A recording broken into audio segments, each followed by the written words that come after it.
All right, y'all, my good buddy Zach reached out, posted up in one of the groups the other day, and he said, hey, I'm having some issues with a vehicle situation, and I want some feedback.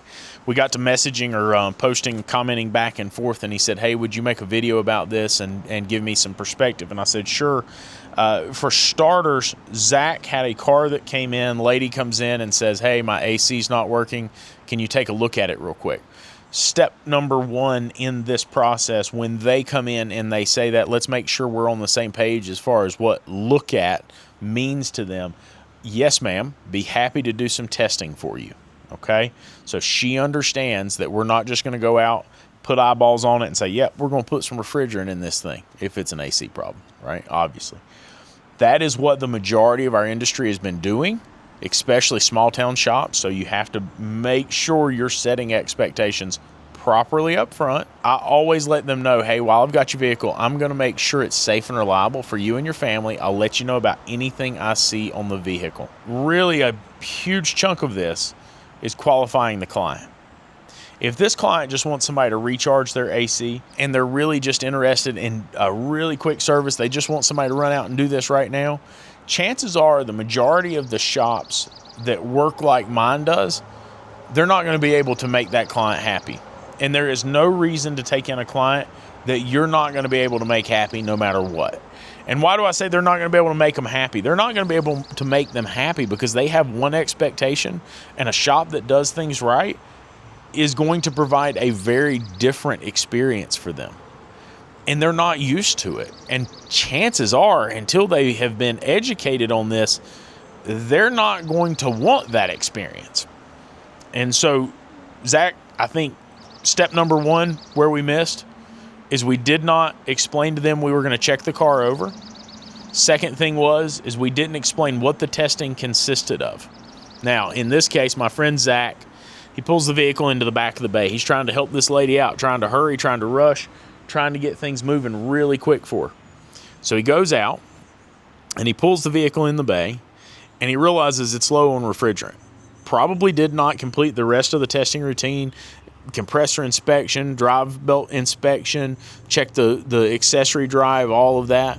And that should be checked in your evaluation anyway, but I'm talking about the testing routine itself. That's part of testing an AC system. And so he likely went back, realized it was low on refrigerant, hooked the machine up, and ran it through its process. When it was going through its process, the hose that was most likely leaking failed. Now, that hose was probably going to fail no matter what. But if you think you're going to convince somebody who is sitting in your office waiting, and let's talk about that for a minute, a consumer that's waiting on testing is probably not the right consumer for the majority of shops. Not the shops that I work with. Not my shop.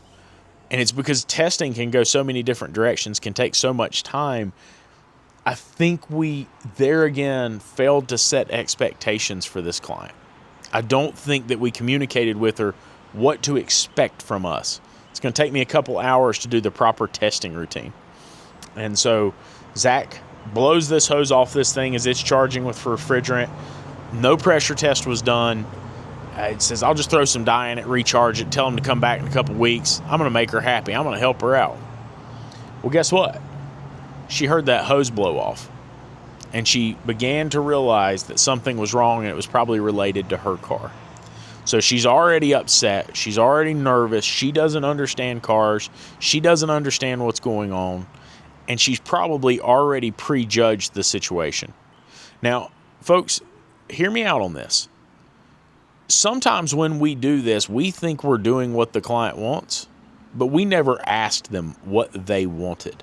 We never asked them, what do you expect? How long do you think this is going to take? Maybe this lady's sitting in the waiting room waiting on him to complete this.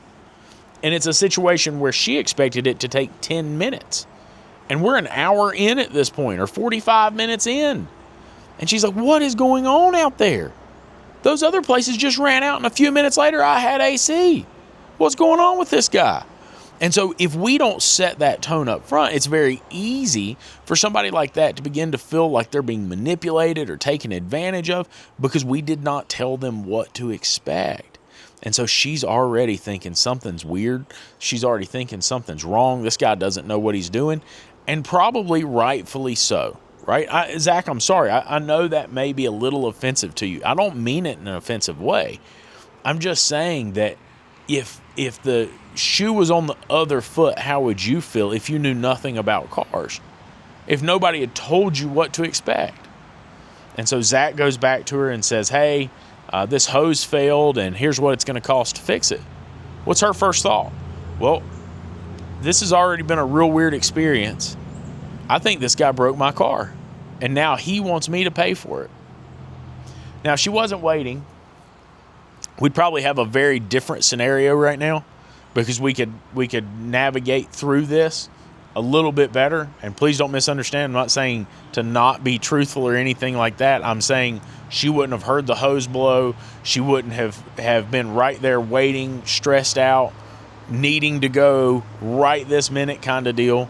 So it probably would have been a little bit easier to stomach. It would have been less stressful. And when we get stressed out, we tend to make bad decisions or get fussy and get ornery, if you will, as we say down here in the South. If I was in Zach's shoes,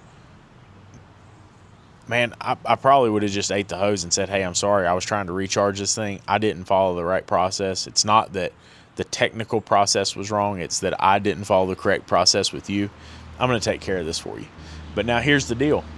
They're upset. I'm sure she's already called her husband at this point, expressed her frustration.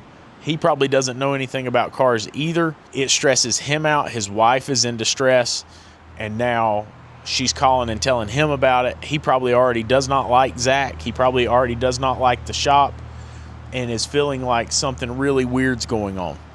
Zach is feeling like, man, I'm trying to help these people, and they're acting like jerks to me. And he probably doesn't think he did anything wrong, but what he did wrong was fail to set expectations and fail to communicate. Fail to follow a protocol, a process, fail to follow the proper testing routine to properly fix the client's automobile.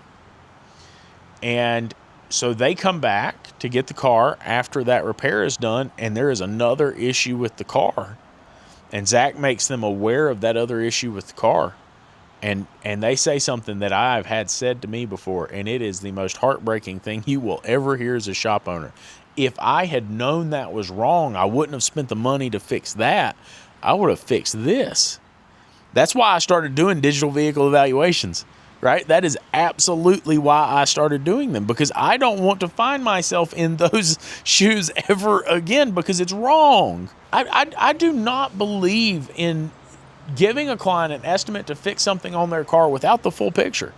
I don't have a crystal ball. I can't see the future. I don't know what's coming. But it's not right to just give them the estimate for the one thing that's wrong when you know that there are other issues with this car. Some of them could be expensive. It means that you're not informing the client. You are not educating the client. You are not being their advocate by providing them all of the information they need to make a qualified decision, a smart decision about this automobile. And so, Zach, I'm sorry, but I think they were kind of led to being mad by a failure of process. I hope you learn from it. And I don't want you to think that I'm saying anything bad about you. I don't want you to think I'm being mean to you. I'm not at all. It's something that I learned too. It's something that I had some really painful experiences over. And I hope the others watching this video will recognize how important putting a process in place for every single car that comes through your door is. You guys have a good one.